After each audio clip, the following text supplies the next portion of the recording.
Alex is the name, stock market is the game. Good morning. If you invest in the S&P 500, you are making a bet. Not on a company, not even on an industry. You are making a bet on a country. And that country is the United States of America. Now, before anyone gets emotional in the comments, let's slow it down for a second. This isn't about politics. It's not about whether you like America or not. It's not about whether you think their coffee is good or bad. And this is something much, much simpler. When you buy in the S&P 500 index fund, you are quietly saying one single thing. I believe the United States will keep building companies. That's it. You're not predicting the next Apple, and you're not trying to guess the next Tesla. You are simply saying, I think this machine will keep running. And historically, that has been a very good bet. If you had to bet on one country to produce the most powerful companies over the next 30 years, which country would you choose? Think about it just for a second. Would it be China, maybe Europe, or India, or still the United States? Feel free to use the comments if you want, because people have very strong opinions about this question. And honestly, it's a fascinating conversation. Fun fact, for almost a century, people have been predicting the decline of the United States. In the 1980s, everyone was convinced Japan would dominate the world. In the early 2000s, many believed that Europe would become the main economic power. Now, the popular predictions is obviously, you've guessed it, China. And maybe one day that will happen. But meanwhile, look at the companies that are shaping the world today. You have Apple, Microsoft, Google, Amazon, OpenAI is the new entry. Whether you love them or hate them, they are everywhere. And they did not appear by accident. They came out of a system. And that system is the American economy. The United States also leads in venture capital investment, attracting more startup funding than any other country on earth. That constant flow of capital is one of the reasons that new companies keep appearing. Now, here's the part that matters for the most of the investors.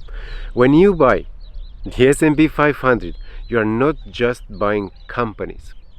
You are buying a system that constantly replaces the old winners with new ones.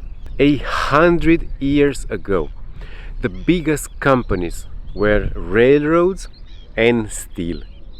Then, of course, came the oil, automobiles, followed by computers and the internet. Now, AI is the big thing.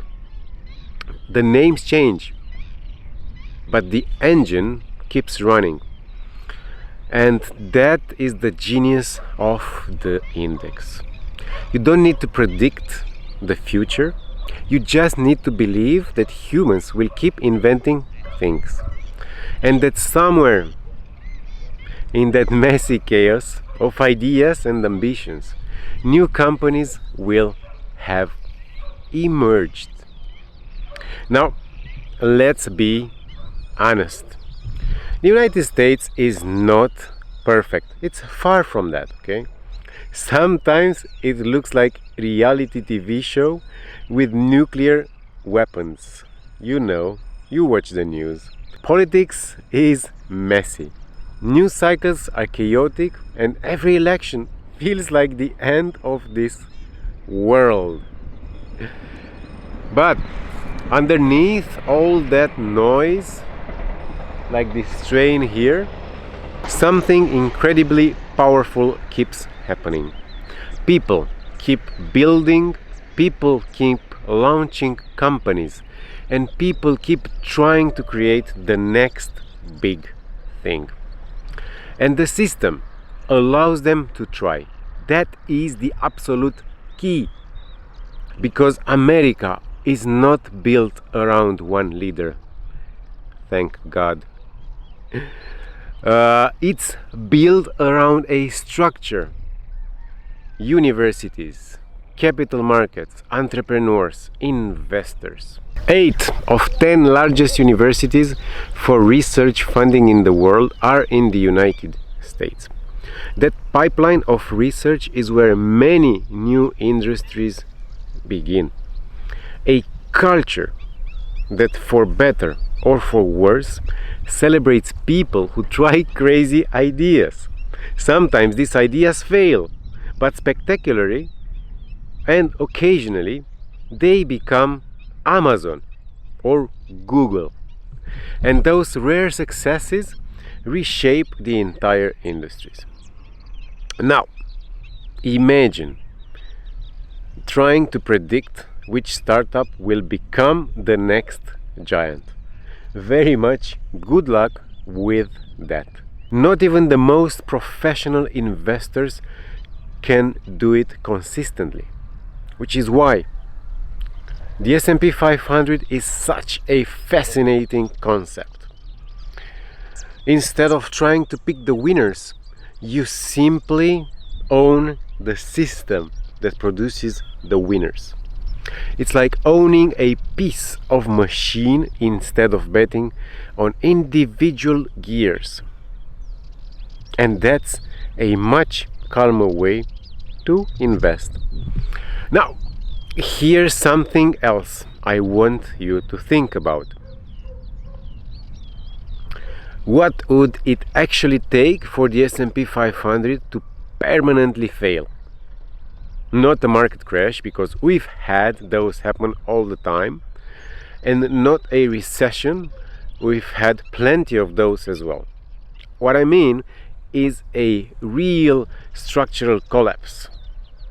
For that to happen, the entire American economy would need to stop functioning. Innovating would have to disappear, companies would have to stop growing, and entrepreneurs would have to stop building things. Does that sound likely to you? Maybe one day the world will change dramatically. History is full of surprises. But betting against the creative energy of a country like the United States, in my opinion, has historically been a losing game. And again, this is not about patriotism. It's about realism. You don't have to love the system, you just have to recognize its power. If the American economy stopped growing tomorrow, which country do you think would replace it as the main engine of global innovation? Is it China? Is it India? Yeah, of course, you can use the comments to tell me, if you will. Because the answer people give to that question says a lot about how they see the future. And we all are the future. Now, here is the interesting part. Most people who invest in the S&P 500 are not doing it because they worship America. They do it because they understand something very simple. And that is, the system adapts. Bad companies disappear and new ones rise. And over time, that evolution creates growth. It's slow, sometimes frustratingly slow. When markets go down, the news will get dramatic, people will panic. But underneath all that noise, the engine keeps moving. And if you are patient enough, you benefit from that movement. Which brings me to something I often say on this channel. Investing is not about money. Money is only the tool. The real goal is to slowly build a life where your time becomes more flexible. Where you don't wake up every morning feeling like you're trapped inside a schedule you hate. Where you have options. Freedom rarely arrives in a dramatic moment.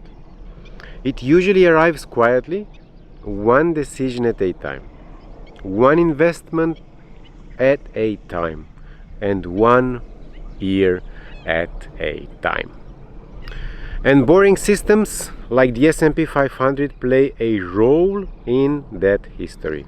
Not because they are exciting, but because they work quietly in the background, while you focus on living your life, traveling, learning, building things that matter to you, or spending time with people you actually care about.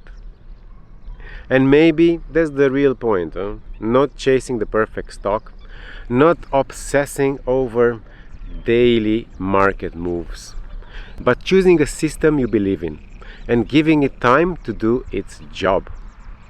So do you think betting on the United States economy is still a smart long-term bet? Yes or no? And I will leave you with that.